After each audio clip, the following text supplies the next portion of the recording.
Yes, indeed, ladies and gentlemen. Welcome to the First Class, Second Place podcast. I'm your host, Jason Enrique, and with me today, my special guest is King Neek. How you doing, man? What's going on, sir? How's everything? Everything's lovely, man. Thank you for coming on the show, man. I really appreciate it. Of course, appreciate you for having me. Yeah, and listen, like I tell everybody that comes on to my show, I don't bring just anybody on here. If I believe in what you're doing and I think you're doing your thing, then I welcome you on the show because the title is First Class, Second Place. You got to be first class in order to be on the show. So That's a fact. I appreciate that. Man, all right, yeah.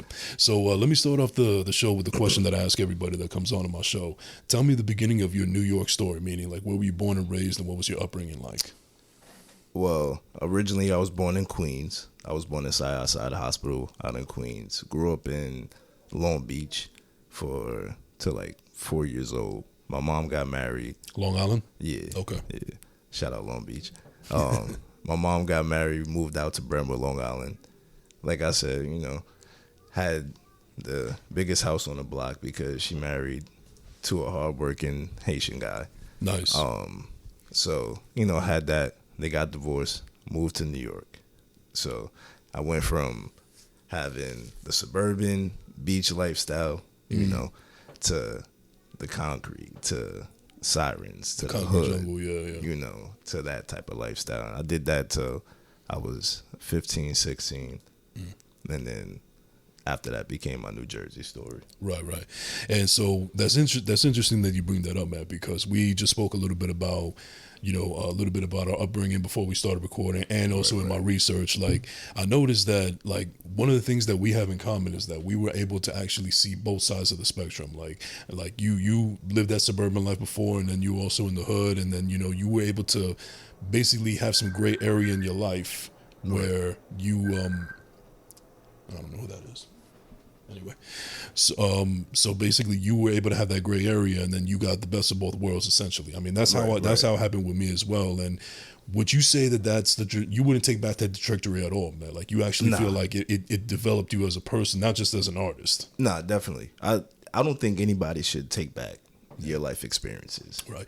And the only reason I also bring that too is because I mentioned this on my show before that I'm not going to get too much into because I've talked about it ad nauseum at this point. But there was a time in my life where I did music, and one of the things that was like quote unquote a requirement is that you had to have street cred. So what kind of made it difficult for me that I thought at the time was that these dudes aren't going to take me seriously because I don't live that street life, Right. But I love music nonetheless. But one of the things that we realize now, especially from my era and even more so now, that there's so much more that goes into being an artist than just the talent, So it's actually, if in a way, it's actually made our quote unquote jobs a little bit tougher.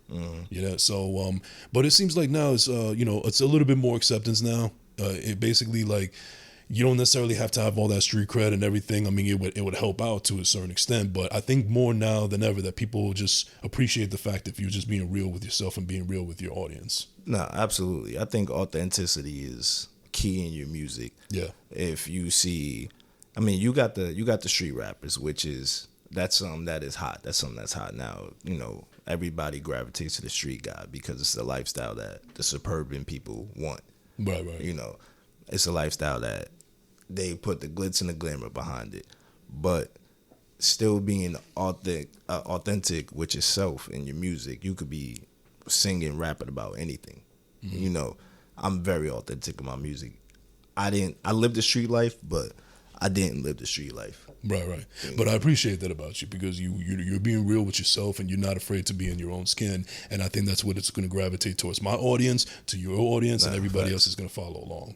Yeah. So let's get some of the basic questions out of the way and so on and so forth, and just get them out of the way. So, I mean, one of the most basic questions that people ask artists all the time, especially rappers, like who is your biggest influences? And you mentioned before that it's Biggie and Lil Wayne. It basically just stops at the gap with those two. Like, what was it about them that really gravitated towards you with those particular two artists? Particularly with those two artists, when you listen to Biggie, you listen to a storyteller. Right. You listen, if you dissect Biggie's music, you can see that Biggie dabbled a little bit, and he talked about him dabbling in the streets a little bit. Yeah. But most of what Biggie rapped about, it was about the people around him. That's true. Yeah, he was a storyteller. Yeah, it was what he saw. It was what his mans was doing. It was D-Rock and all of them. Right. It was what all of them was doing. Mm-hmm. So with that, that was Biggie being authentic, but he also was never afraid to be himself. You know, I'm fat, black, ugly as ever. However, I stay Gucci. You know, down to the size. Yeah. you know, he wasn't afraid to make fun of himself and really put his music, you know, himself into his music. And with Wayne, it's just Wayne is incredible. Like you listen to Wayne and then you're just like, come on, like you shouldn't be saying anything. Like he had, I think, one of the biggest lines, if not the biggest line in hip hop. Real G's moving silence like lasagna. I don't know why, but that just stuck into my head as well, man. You know, and you know, I got a little bit of a confession to make, man. Like there was a time I definitely grew up in that era, but there was a time where I feel like I didn't want to believe that Lil Wayne was actually the best rapper in the game right now. I don't know what it was. Why? I don't know. I don't know if it was just me being that stubborn artist that thinks that, oh, I don't care about all the other rappers. Like I'm better than them. I'll wax all of them and everything. I don't know. It was just, you know, maybe it was just a big part of my negativity, how I was back then, because I was like, and I said this before on my show, I used to be a very negative person. I used to like hate life, and you know, always it was a weird mixture. I had a weird mixture of being self-deprecating, but also thinking that I was also better than everybody else. Like it's a weird place to be in that way. You sound like an Aquarius. Yeah, no, I'm not though. I'm a Taurus, but you know what? That should go to the stubbornness. My mother's a Taurus. That's hard-headed. Yeah, my mom's a Taurus. So is my mom. My mom's a Taurus as well. So you can imagine that we, as much as we love each other, we could bump heads off. 110%. You know, me and my mom, we bump heads all the time. Right. That's my best friend. Now, if anything, I probably got those tendencies from my father, God rest his soul, because he was a Gemini. Condolences. Yeah, okay. Yeah. So I think maybe like he slipped in a little bit of Gemini DNA into me, and it kind of rubbed off on me or something like that. So I don't know. I mean, people already say that I look like him. So okay, I got you. Yeah, but But yeah, as going back to the music though, I did learn eventually to have a bigger appreciation for Wayne and everything, and I actually listened to his catalog and so on and so forth. And now I have appreciation for it, and I feel like what's made me more appreciative of it now is the fact that the stuff that's out right now is like like, for lack of a better term, it's just trash compared to what we keep it 100. Yeah, let's keep it on. I agree with you. Yeah. So but that's actually a good segue into what I wanted to talk about next. So part of the genre that you do as well in your music is drill rap, and you actually have an EP, R and Drill, which I think that's pretty good. You know, it's out right now, streaming everywhere you could stream it. But staying on the subject of drill rap or even like trap music at one point, you know, I feel like they've, I don't know, maybe if it's just me being that old get off my lawn type of guy or whatever, but Stanley from Friday. Yeah. But I don't know. I just never can. I can never gravitate towards it, because here's the funny thing. There actually are some talented artists out there, and they actually could say some real shit. But I feel like because the beat is so, you know, it sounds just like everything else. Like, you know, the last DaBaby song sounds exactly like the previous one. You know, so it's kind of hard for me to gravitate towards that music, because how can I focus on what they're saying if even the beat is not, you know, to my liking? Nah, definitely. I don't know if that has any effect on you as well, if you learn to really roll with it.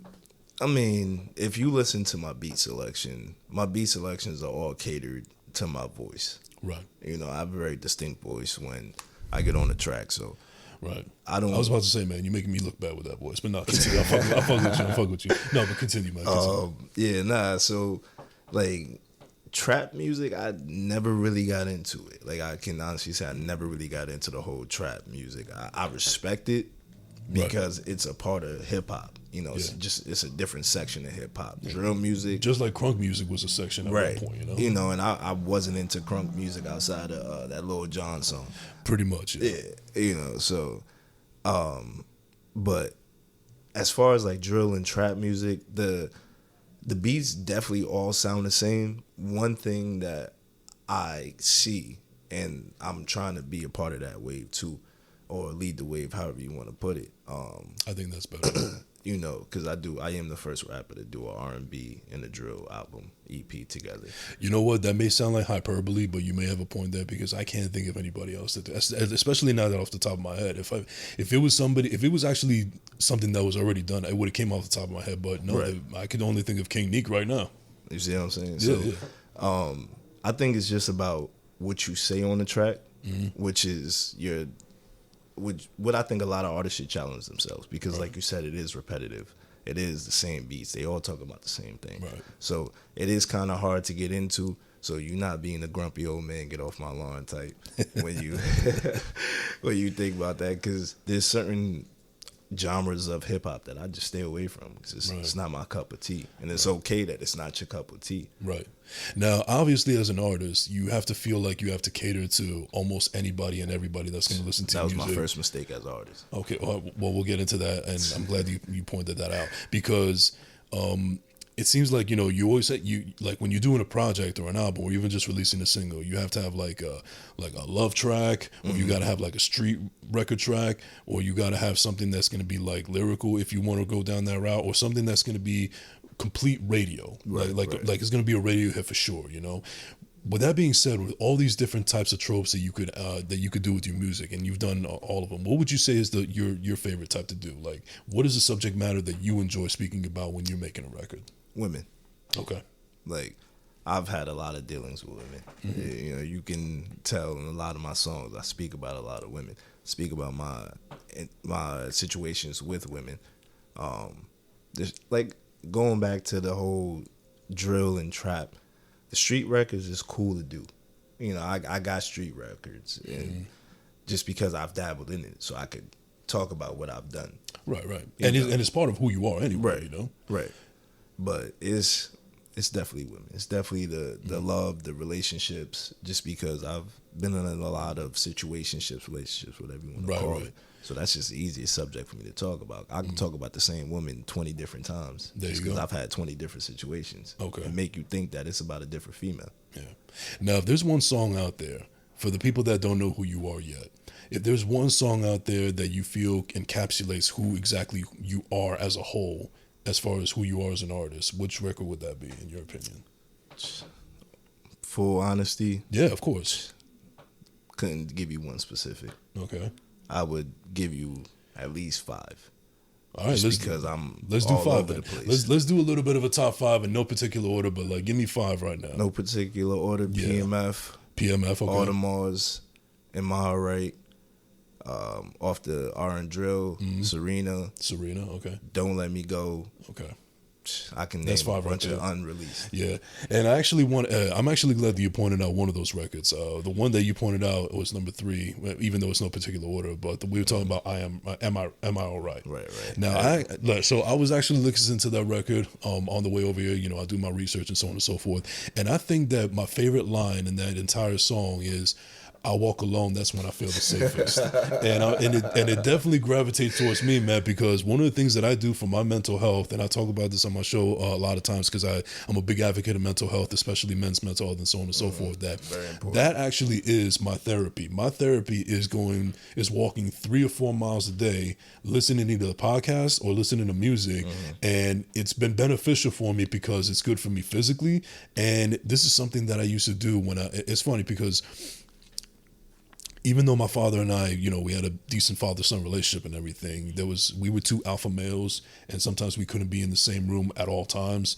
Right. And my way of getting away from all that negativity was just walking and just getting the hell away from that apartment building that I hated so much and living in as much as possible. And then I would gravitate the music to basically blow off steam and vent. Right. And then next thing you know, it just sort of became a hobby of mine, and I still do that to this day. And it's actually been beneficial for me, and it's also for my mental and for my physical, but I think more so of my mental more than anything, because I feel like we have to figure out things that are beneficial for us no matter what they are, and also with a safe reason to. I mean, for me, it's walking 3 or 4 miles a day. For you, it's getting high. We all have our thing. And but yeah, when I listen to that, reading the Bible, let me full disclosure. Yeah, it's definitely the 2. Yes, you're absolutely right. They go hand in hand like Biggie and Pop. Number 1. Yeah, you're right about that, man. But yeah, no, that was the line that I took away from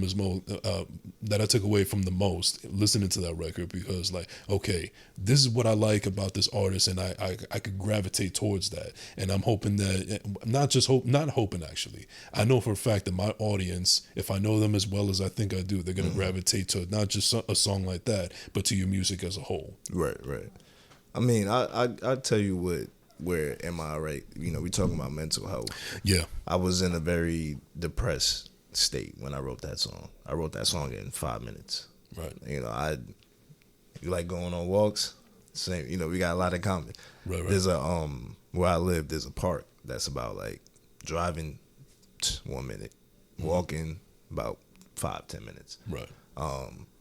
But there's a park or whatever, and just in a bad situation in life, lost my job, wasn't really working, was doing Uber, just to, you know, make cash, waking up 8 o'clock, coming down here to Jersey, doing some rides out here, going back up to PA, finishing rides out there, consistent cycle till like 1 a.m. waking up, just in a very depressed, dark state. Took a walk to the park and was just listening to beats on YouTube. Like, you know, it's just one of my therapy things. Whenever I'm in you know, a thing, I just put beats on, like just find beats. Again, I was one of the first rappers to go to free for profit beats on YouTube. You know, I was telling people about that. Wow, that's a throwback. Even I've heard of it. Yeah, you know, I was telling people about that. You got to take advantage of it. These producers is giving you out free beats to use, and if it goes, it goes. Right. But, you know, I was in a very depressed state. Boom. So I heard the beat. 5 minutes, just all poured out. Yeah. Just. And the fact that you were able to write it all and put it on wax in 5 minutes, that leads me to believe that this is something that you've been holding on to for a long time, and then you finally got it out. The fact that you got it out and within a matter of 5 minutes shows that this is how much you were holding on to it for a very long time. Nah, definitely. Yeah. Listen, you know, but that's like that in a couple of my songs. A lot of the personal songs that you guys may hear, those are written in 5-10 minutes, 15 minutes tops. Just hearing the beat and just first word, or I might have had something different, go back 5 minutes later, boom, I hear another word in my head. Now the whole song is written in 5 minutes. So when I wrote that, I was just in a very dark place, very depressed place, and then that line is the line that sticks out. I've gotten DMs like, hey, listen, I listened to Am I Alright today because I was having a bad day and it got me through. I've got people being like, yo, I walk alone that's when I feel the safest. That line is hard. Like, I felt that personally. That's how I felt when I first heard it, you know, like, because I was listening to it and I'm like, all right, I'm liking it. And then afterwards, that line came through and I was like, okay, that's where I actually felt it. Right. Yeah, so, but not only that, but I also know in your discography that there's Am I Alright Too? Is there Am I Alright Too? Last time I checked, it was that, or maybe it was a single and then you put it on the album. No, I don't think I did Am I Alright Too. I think that no, you know what that is? Forgive Me Too. Forgive Me Too. Forgive Me Too. Because I was gonna say, like, you know, maybe there's a possibility where you might want to do it. Am I Alright 1 or Am I Alright 2 or Am I Alright 3? Like, keep it kind of going with this project going on. Yeah, and I recommend that because one of the things that I tell people all the time, you know, when it comes to like taking care of your mental health and everything, and like let me give you this example. So one of the misconceptions that people have about when they go to like therapy or they're trying to like, you know, get professional help or something like that, one of the misconceptions that people think is that, okay, if I go ahead and do this and so on and so forth, I'm gonna like it's gonna make me better, and then afterwards, like, once I feel better, I'm gonna move on with my life. That's not how it works, because people shouldn't go with the idea that, you know, whatever you do for your mental health, whether it's therapy, whether it's walking, whether it's smoking, whether it's reading the Bible, whatever, like, it's not going to be a cure-all. It's going to make you feel good in the time being, and then afterwards you just build off that. But that doesn't necessarily mean that once you start feeling better, you be like, okay, I'm done with this. I don't need to do it anymore. You know, let me just go on with my day. But that's the biggest mistakes that people can make, because it can come back to haunt them, and then afterwards they could be even more depressed, or, you know, going through an even bigger struggle than they realize. So I feel like, you know, if there was a possibility where you did like a series of that, it's almost like you know, a way of saying that, you know, you got to keep going. You can't just think that it's going to be a cure-all. You can't just think that this is something that you're going to get through eventually. It's something that you have to keep at it. And I feel like that can actually be something that could be inspirational to your audience. Nah, definitely. I mean, you hit the nail on the head with that one. It's definitely a series. With the even going to the Forgive Me Too. Yeah. If you go to Forgive Me 1, that's with Sully. Yeah. You know, the backstory to that is he wasn't supposed to be on that song. I found that beat myself, and at the time I was recording at his house, and I brought the beat. I was like, yo, I got the song I want to do. You know, this is my theme to it, whatever. Boom, had the hook, had the first verse. I was like, I just need a couple couple minutes on the second because I had part of the second done. By the time I finished the second verse, he had his verse done. I was like, bro, what? You kind of just screwed up like everything that I kind of had planned for it. So I still kept, my theme for Forgive Me. And then when I did Forgive Me too, that was just a straight solo second part to Forgive Me. So, and my rate is that first initial coming out of showing I go through stuff. I'm depressed. I have the same feelings. Mental health is a real thing. Absolutely. Me being an Aquarius, I bottle a lot of shit up. I don't know if you could curse. Sorry. Yeah. No, go ahead. Look, listen, man, motherfucker. There you go. I bottle a lot of shit up. So it's just like, okay, cool. I found something. It just poured out, and it's just, am I all right? Came in, and I'm like, nah. I definitely have a lot more depressive and dark moments in my life that I can talk about and I can speak on, and it might help somebody. But that also goes back to my first mistake as an artist was trying to please the people. Please the people. All right.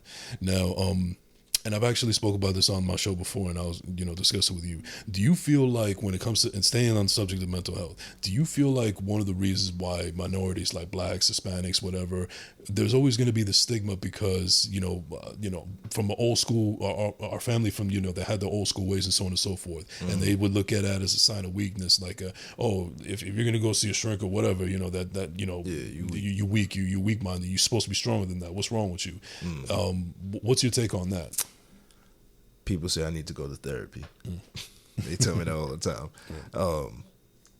But I guess it goes back to that mentality of seeing a therapist. You're weak. Why you talking to somebody about your problems when you can talk to yourself?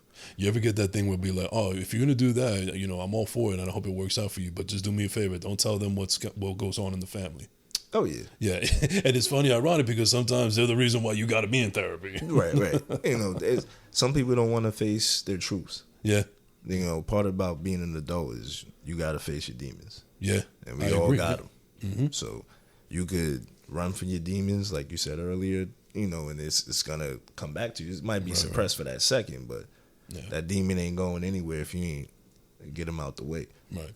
Now, switching gears here on the topic of music, I want to know. So I feel like everybody nowadays is trying to do something that they want to do, which is good. That's a very good thing. That I think it's beneficial for everybody. For me, it's my podcast.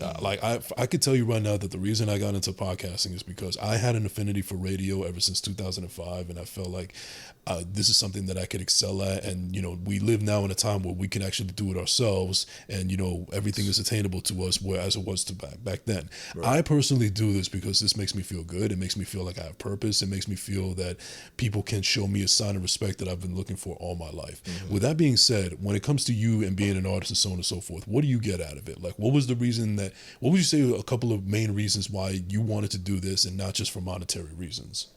Personal gratification. Mm-hmm. Very simple. Also going back to the whole therapy thing. Right. This is my therapy. Mm-hmm. This is why I feel like I don't need to talk to anybody, because I talk to the mic. Right. Anything I'm going through in my life, I'm going to put it in a song. It may not be in that space and that time, because writer's block is a real thing. Oh, yeah. And sometimes when you're going through something in the thick of things, you ain't going to be able to, think. You're not going to be able to put together a sentence, formulate a rhyme scheme. You're not going to be able to do that. So this is my therapy. This is what I talk to. So, yeah. What would you say is the best thing that anybody has ever told you about your music? The best thing, when they tell me that it helped them. What would you say is the worst thing that they ever said about your music? Worst thing, they never said it to my face. Okay. Full disclosure. Okay. They never said it to my face. But I was on a song with one of my teammates off of Kingpins. And it was one of the first song and only song that we ever put on record. We got a bunch, but it's not been recorded. And he brought it back to the hood, and his peoples was like, "Yo, why you put him on it? That verse is trash." Okay. And he came back and But I kind of seen like how it was like he was kind of switching up because people, but it wasn't like a crazy switch. It was just like I'm not really gonna play it around that much or whatever. But and then he had told me, and I was like, I respect it. That's people's opinion. You can't, you know, it's like assholes. We all got one. Absolutely. I mean, yeah. And I like the fact that you don't let it get to you, because you strike me as somebody that is able to, you know, let it roll off your back, but also, if anything, if it came down to that, like, accept constructive criticism. Absolutely. You got to. That's the only way you grow as an artist. If you can't accept somebody calling your music trash, that should fuel you to get back in the booth and make a stronger song. Yeah. Make them like your music. Exactly. You know, and another thing that I noticed differently compared to when I used to do music and how I do a podcast now is that I don't know if it's different now because I don't do music anymore, but I want to get your perspective on this. See, for me, one of the things that I love about being in the podcast community is that it seems like we're all in it together. Like, we all want to support one another. We're not in any competition with one another, and so on and so forth. That's what I'm getting at. So, what's your experience like, how, of like the competitive nature that everybody has? Because it seems like, you know, they're willing to work and collaborate, but at the end of the day, they still want to knock your head off. Absolutely. And I mean, and that's fair. This is like I say, growing up in Harlem, it's a shark world. This is a jungle. Yeah. So the person behind you wants to be in front of you because you ahead of them. So it's not, you're gonna have to deal with that. Like, Right. So Now, one interesting thing that you know, we're not going to name names here or anything, but I feel like we know some of the similar artists in the stratosphere that, you know, with the small group. Because one thing I learned also about Jersey is that it's a fucking small world. Absolutely. You know, everybody knows everybody here. Eventually, you're gonna run into the same artists. So, you know, with some of the artists that we may or may not know mutually, one of the things I noticed, especially when it comes to the even bigger artists that we all know that listen to the radio and we've seen their music videos, so on and so forth, I read a quote somewhere where somebody said, "I've never met a great talent that didn't have an immense ego." And with that being said, I feel like there's some people that are already in our stratosphere that feel like they're feeling themselves a little bit too much, and like this, and they're still talented nonetheless. Absolutely, but can't take that away from them. Exactly, but I also feel like that lack of humbleness is that eventually could be their downfall. Absolutely. Yeah. If going back to my faith, if you ain't doing right, God gonna take it away. Right.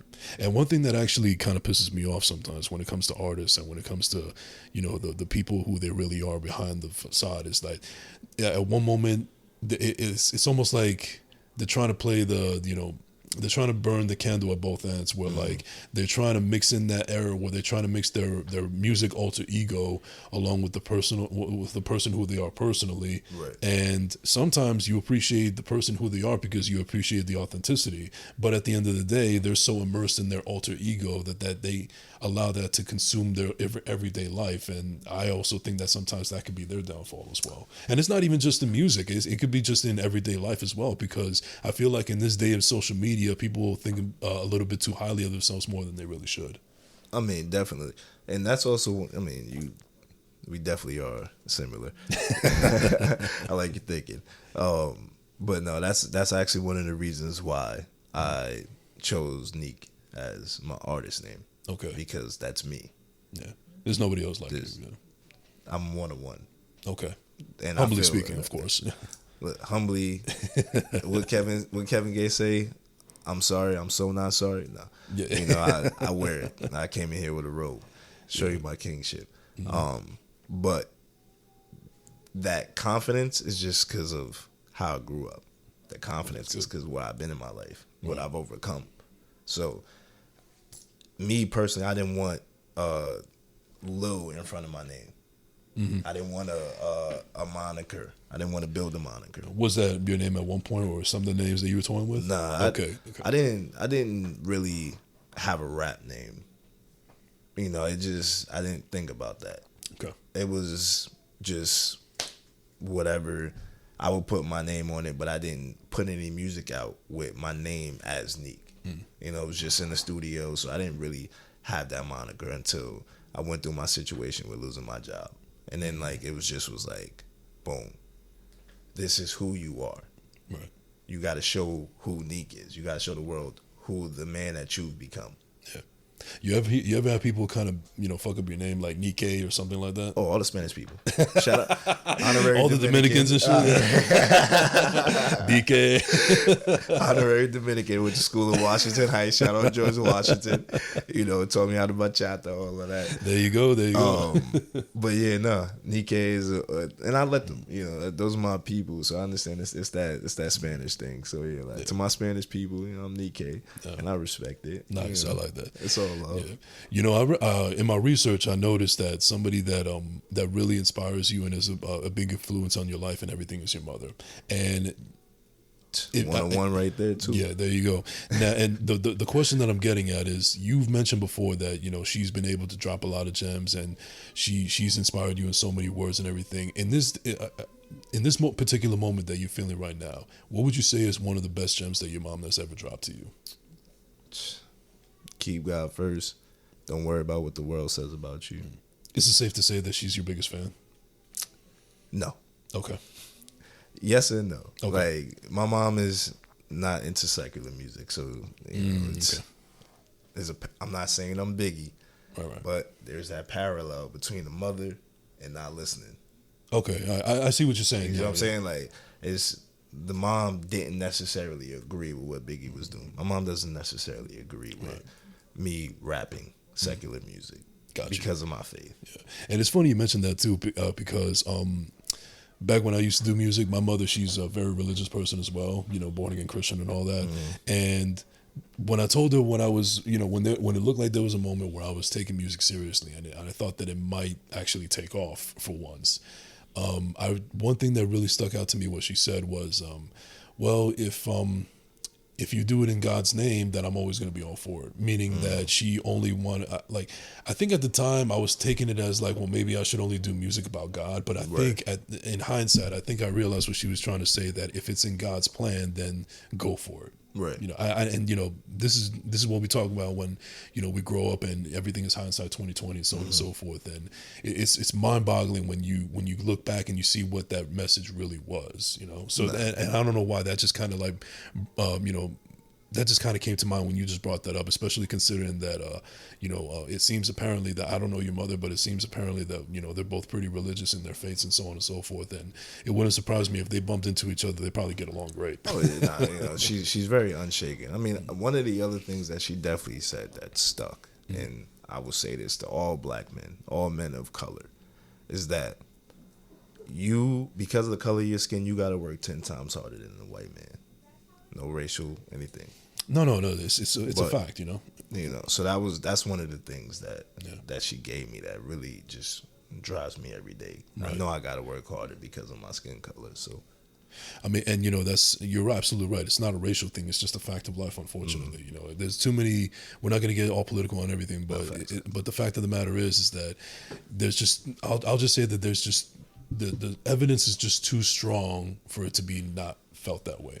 Not right. Not exactly. Definitely. We too many examples of that in the world, So what else you got going on in the horizon as far as your music or any other projects that you want to get into?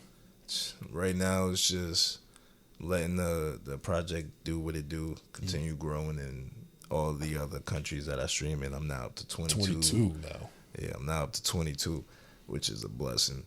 So, like you said, if it's in God's plans, she gonna support it. My mom sees it, and so that's just putting videos and visuals out for those people to these songs that everybody likes. And that's actually, that's actually a perfect segue when you were talking about like making videos and so on and so forth, because one of the things I also wanted to touch on, which is something that I was not privy to back when I was doing music, and it's something that a lot of artists have to do now, is they have to be relevant, especially on social media. So not only on top of you doing your music and you living your everyday life and focusing on yourself, I feel like another thing that you have to do with your artistry to get it out there is making reels and being very relevant on social media. And that even means peeling back the curtain a little bit and showing a little bit of your comedic side, Absolutely. Like, what was that shit that I saw the other day where like, oh, how do you drive the neighborhood price down, and then you just like fucking start popping a gun outside.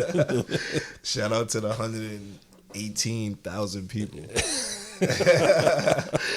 Shout out to the 118,000 people that watched the reel. That even going to that, like, right, that was my grandmother. losing my grandmother in June. My condolences. Appreciate that. Losing her back in June, that shaped a lot. Like a lot of things in my world came crumbling down. Like you asked me, is she my biggest supporter? My grandmother was undeniably. Okay. Like it was anything I told her, you got it, baby.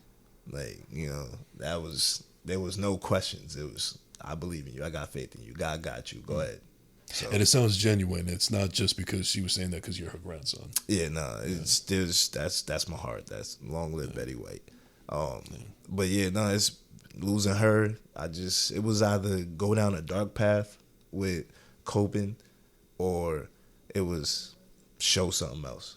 Like put yourself out there. And doesn't it make you feel great that whatever you do in your life, no matter how successful or anything that you're going to be, that she's going to continue looking down on you? Oh yeah, no, it's definitely amazing. It's definitely a beautiful feeling. Yeah. It's a beautiful feeling bringing joy to people. Like, yeah, and I'll tell you right now, man. Like, I'll be honest with you, I'm not exactly a very religious person myself. Like, I don't want to get too much into it, but I'll just say that I've had my doubts on certain things. But one thing that I felt more real than anything, especially in the most recent of times, is that I guess the lack of a better term, it would be spirituality, because like I said, I'm not the most religious something crazy person. going on in the world. Yeah, like what I mean by that is like I'll give you an example. When my father passed away about 5 years ago, pretty young, died at the age of 66 from a heart attack. I appreciate that. Earlier this year, I should say, I did an episode with a guy who is considered a legend in the sports radio industry. I was able to get him on my show. We had a great conversation, and I told him that my father was also a big fan of his, and he also shouted out my father on the episode, which was great. Now, like I said, I'm not a religious person per se. I do like to believe that there's a higher power or whatever, but absolutely, in that moment, as much as it sucks that my father couldn't be there in the physical to see his son with one of his biggest like one of his favorite people on the radio or entertainment altogether, and being in the same room and doing something that his son loves, even though he wasn't there physically, somehow I still felt it. Like I felt like in some weird way he was still in the room, and I think that's what really got me through the episode and making sure that I put on the best show that I could possible. I mean, that was somebody he was a fan of. Yeah, you got him on your show. Yeah. So he definitely smiling because right. But isn't that crazy that I actually say that I felt it? Nah, definitely. This is my second interview, and this it's also to her as to why I started putting myself out there, even going for interviews. People was just like, yo, you got to put yourself out there. You got to put yourself out there. Like, you're a funny guy. Like, you're naturally just funny. Like, you're charismatic. Like, just put yourself out there. Go interviews. Go people's shows. And I was just always real hesitant. I didn't want to show that the rapper. I didn't want to show that I have a sense of humor. I didn't want to show that I have a personality. I didn't want to show the real me. It was just like, I put on the facade. Let me just rap. Let me just be a J. Cole, Kendrick Lamar. I'm not seen. I'm here, but I'm not seen. Right. And she just kind of that was the catalyst, just going like, nah, like, I got you. Like, I'm not here with you right now, but I'm here with you forever. So long as you're breathing until we meet again, I'm gonna be here with you. So we got some plans. You got some plans. I'm gonna make sure that I smile down on you. Now that number that you said earlier about how many people saw that reel, what was that number again? 118,000. Yeah, 118,000 people saw that. It's still going up. It's still going up, and get likes every day on. But that's my point, though. That's my point, though, because you've been able to peel back the curtain a little bit and show a little bit more of your side and open up, and that right there, that number is validation that maybe this is absolutely the best way for you to go about your life and go about your career. No, I definitely shed a tear on that. Like in private, I definitely shed a tear on that because like being that dude that's like, I'm not known. Let me just be 110% frank. I'm not a known guy. My name, you could Google me. Yeah, I'm on that first page of Google. That's verified. You can see all my content. It's on that first page of Google. But the world doesn't know me yet. They will. And from your mouth to God's ears. Yeah. Definitely got to keep hustling. I'm keep putting out the content and keep making the reels because the reels is what gains the attraction. Right. Now, as I mentioned before already, that I like to do my research when doing these episodes and so on and so forth.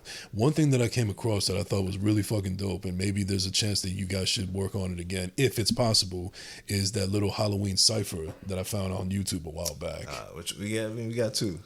Yeah, I saw one of them though, but which one? You had like I had the contacts yeah, in you had the mine. contacts in Yeah, the yeah. that's the last one. That was the last one we Okay, did. yeah. Well, all right. So you have two of them. I think that's something that y'all gotta go with, man. I mean, that's like for me, it's a great trope, especially when it comes to a yearly thing. And two, I feel like ciphers are kind of being a little bit of a lost art, especially in hip hop, especially considering the fact that everybody's so competitive with each other that they don't want to work with each other, and just show that it's we all in this together. Not trying to be on my soapbox or anything, but it still shows that competitive nature. I mean, even though it was like friendly and you got along and you get along with everybody on that thing, I'm pretty sure that there was some kind of competitiveness there, to see who's going to have the better verse. Nah, definitely. I got a rule. You ain't never gonna leave me on a song. Okay. That's when I say leave. You might have a better verse than me, but my verse is gonna stand out. Yeah. You might be more lyrical than I am, but when they hear my verse, it's gonna stand out. So you ain't leaving me on a song. That's a guarantee from me. So that definitely was a mentality with doing these, and we're not together now. Those are kingpins, which I still love. Still shout out to them. Okay. But we aren't together now. Everybody just branched off, did their own solo thing. So everybody's moving.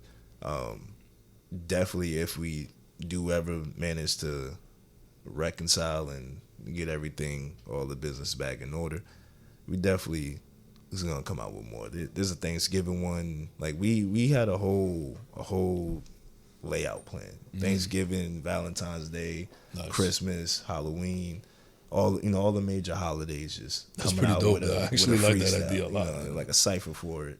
I like that idea a lot.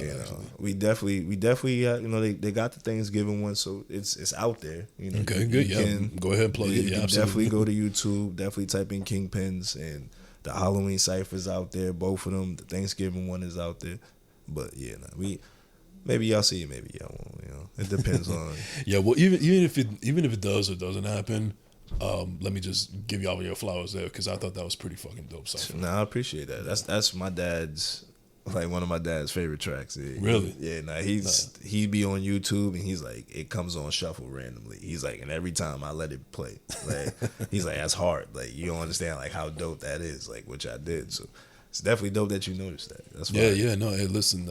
Like I said, I really like to do my research on my guests, because I have an immense respect for them if I want them on my show, and I just feel like it's only right, because the way that and I tell people all the time, like, because there's people that come on my show sometimes and they feel like a little nervous and so on and so forth, and it's a natural feeling. I get it, especially since nobody's ever done anything like this before. I've had guests like that, but I always try to tell them that, listen, my job is to put you in the best light possible. I have a specific audience, and I have an obligation to tell them that whoever is on my show is somebody that is to be fucked with, is to be heard, is to be paid attention to. So that's I feel like in order for me to do that properly, I gotta do my homework.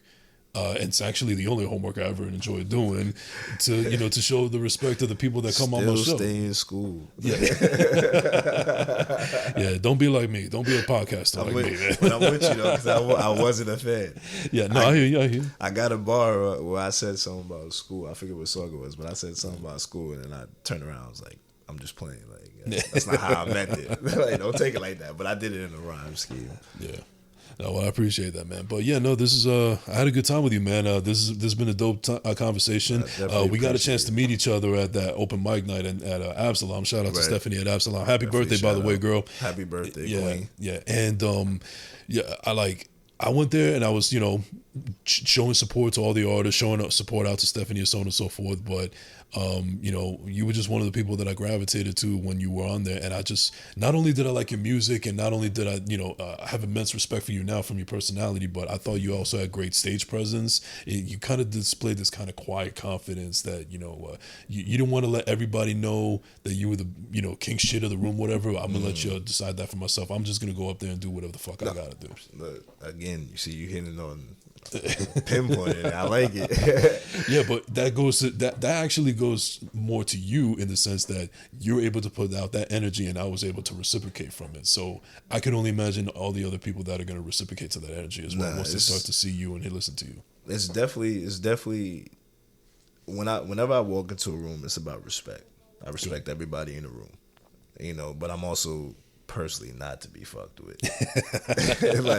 Let's just make that very clear. And then it's just like, when I'm on stage, a lot of people tell me I should move. A lot of people tell me I should, be more energetic on stage. And I'm like, that's not me. I have to be myself. Myself is just giving off that energy that's like, I can't do nothing but respect that, Like, I'm here. Like, listen, this is me. I'm Neek. Call me King, whatever you want to call me, but listen to what I got to say. Because I'm gonna put on a song that's going to make you move. I'm going to put on a song that's going to make you be like, oh, okay, now I rock with you. Like, I like what I hear. Like, I can see it. Even if it's not there in the person's eyes, like, I still give them enough to want to invest and see where I'm going next with it. Like, okay, now he kind of got something there. Like, so I definitely try to have that moniker. Rest in peace, Takeoff. It's definitely his. There's a lot that I take from. Even NBA YoungBoy, which is one of the newer people that I like. Yeah, yeah. I mean, I heard of him. I can't say that I can recall a track of his, but I know who he is. No, I would recommend, like, go back and, you like doing your homework, go back and just listen to a 16-year-old talking about grown man business. I can respect that. Absolutely. Like, this guy's 16 years old talking about street life. Like, oh, it's crazy. What are you doing? 16, you should be riding bikes. 16, you should be taking you're not wrong about that. Should be out with your friends or something. Like, absolutely. Yeah, you're right. No. All right, man. Well, one more time, where can they find you on social media? You can find me on Instagram at King Neek, KingNikQue. On all streaming platforms, just Neek, NIKQUE. You can go get the merch. That's link in my bio, or OVODose.com, which is my cousin's. Shout out to my cousin, which is also my merch guy. He designs all of this for me. So you can go to his website. Nice. And before I let you go, I just got one more question for you where I ask everybody that comes on to my show. I don't know if you're a movie guy like that or anything, but just bear with me real quick. So you, Neek, if they were to make a movie on your life, which actor would you like to see portray your character and why? Can I give you a comical answer? Yeah, I mean, fuck it. Why not? Jaleel White. Steve Urkel. Steve Urkel. Why Jaleel White?